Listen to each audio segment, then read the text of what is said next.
E'tiborimizda TradingView platformasi ekranimiz yuqorisida Indicators degan bo'lim bor. Mana shu bo'limga bosamiz. Bu joydan RSI Relative Strength Index. Bu indikator nomini aksent bilan talaffuz qilgan bo'lsam e'tibor bermaysizlar. Mana shuni ustiga bosamiz. Ekranimizga indikatorimiz qo'shildi. Mishkani olib kelib, mana shu indikatorning ustiga 2 marta chap tarafini tez bosadigan bo'lsak, mana bunaqangi katta holatga aylanadi. Bu indikatorni yuqorisidagi chiziqqa e'tibor beramiz. Bu joy 70 ko'rsatkichida turibdi, 70 narxida, o'ng tarafda. Past ko'rsatkichga e'tibor beramiz. Past ko'rsatkich esa 30 narxida turibdi. To есть 30 ko'rsatkichmi nima deb atasak ham ahamiyatsiz. Va o'rtadagi leveliga ahamiyat beramiz. Bu joy 50 holatda turibdi. 70 50 30 bu dunyo standarti bo'yicha qabul qilingan eng sifatli, eng toza, eng yaxshi ishlaydigan model hisoblanadi. Mana bu sariq liniya esa moving average indikatori hisoblanadi. Mana bu siniy rangdagi yoki fioletoviy rangdagi liniyalarimiz esa RSI indikatorining ko'rsatmasi. RSI indikatorining chiziqlari, mana bu sariq chiziq esa moving average indikatorining chiziqlari.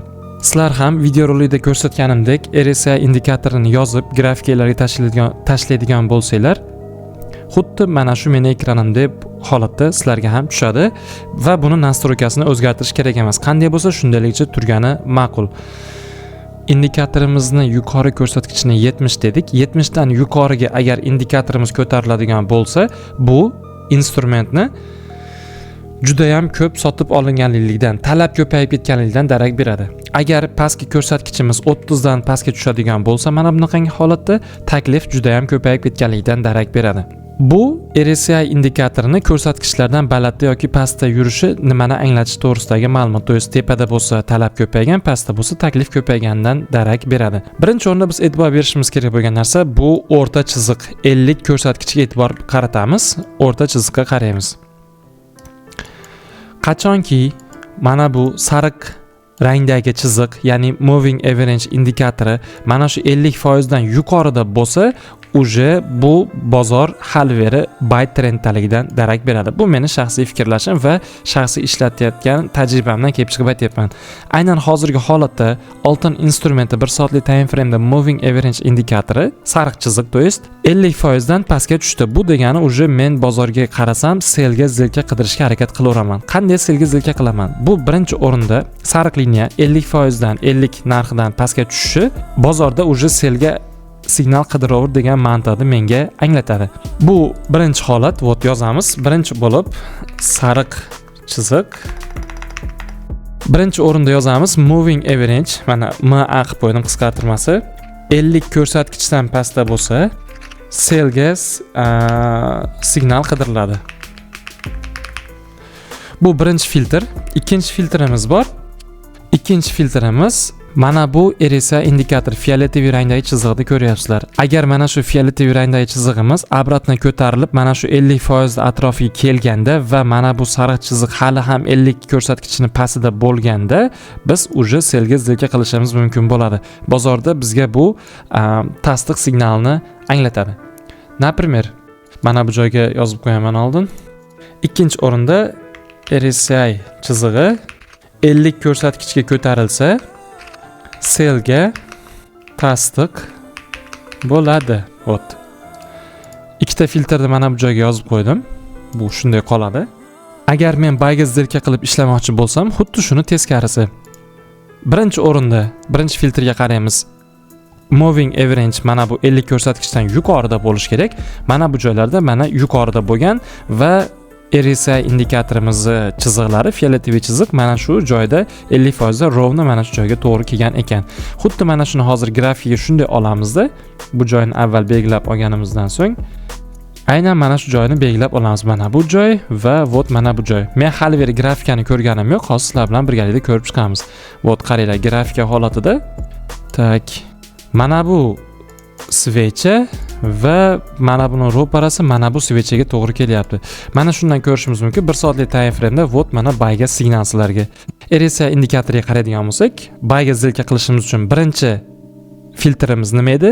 To'ppa-to'g'ri aytdilar, moving average, ya'ni sariq liniya, ya'ni sariq chiziq RSI indikatorini 50% ko'rsatkichdan yuqorida bo'lsa, biz buyga signal qidiraveramiz. 50% dan pastda bo'ladigan bo'lsa sariq chiziq, biz selga zilka qidirishga harakat qilamiz. Vot.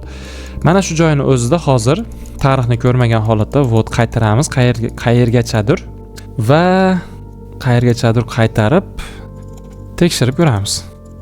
Hozirgi holat bo'yicha moving average 50% dan yuqori, значит biz hali beri bayga zilka qilishda davom etamiz. Ikkinchi filtrimiz bu fioletoviy rangdagi, mana bu 50% ko'rsatkichga keladigan bo'lsa, keyin bayga zilka qilishga harakat qilamiz. Hozir esa shunchaki bozorni harakatlantiramiz. Vot keldi. Mana bu joyda bir marta keldi. Qaranglar, o'rtoqlar, to'xtatish ulgurmay qoldim. Birinchi o'rin indikatorga qaraymiz. Mana bu joyda vot 50% kelgan. Birinchi filtrimiz nima edi? Moving average 50% dan yuqorida bo'lish kerak, sariq liniya to'yisdi. U yuqorida. Birinchi filtrimiz plus uje bor. Ikkinchi filtrimiz RSI, ya'ni to'yist fioletoviy rangdagi chizig'imiz 50% kelsa uje bayga zilka qilishimiz mumkin. Mana bu joyda vot aynan shu joyda belgilab olamiz. Mana shu joyda kelgan ekan va bozordagi svechani qaraydigan bo'lsak, aynan mana bu svechaga to'g'ri kelyapti. Vot. Marhamat, mana bu joydan bayga zilka qilishingiz mumkin. Пожалуйста, daromadni olishingiz mumkin. Dals yana davom etamiz. Bizga birinchi o'rin RSI holat kerak, grafika emas. Fioletoviy yana 50% keladigan bo'lsa, mana bu joyda zilka qilishimiz mumkin bo'ladi bayga. Vot. Mana bu joyda bir marta yaqinlashdi. E'tibor beringlar, mana bu joyda 50% ga yaqinlashdi, lekin 50% chizig'iga hali beri точный tekkani yo'q. Shunday ekan, bu joydan ham zilka qilsa bo'lardi, lekin mana bu точный tekkanini kutgan ma'qul. Davom etamiz.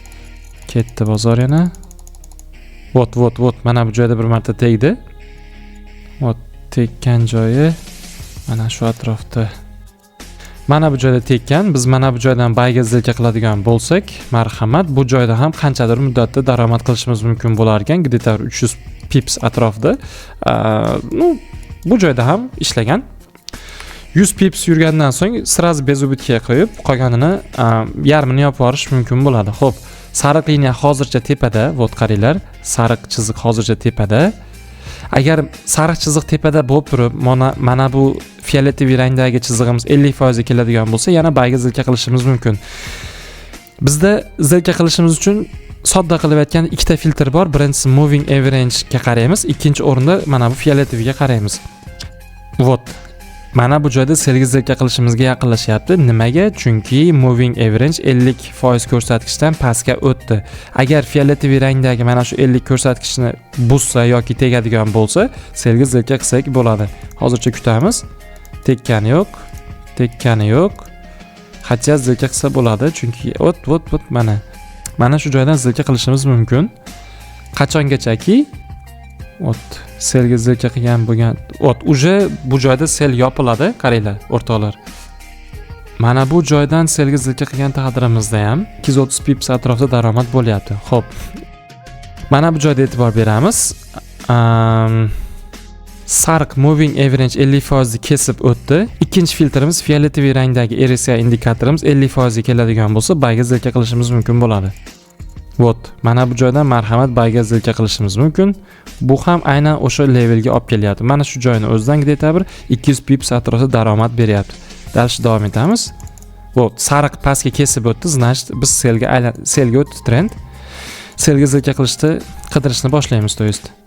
Fioletoviy 50% ga yetib borsa, ketdi. Zilka hozircha yetib borganicha yo'q. Vot, yetib keldi. Marhamat, mana shu joydan, vot, kelgan joydan qaranglar.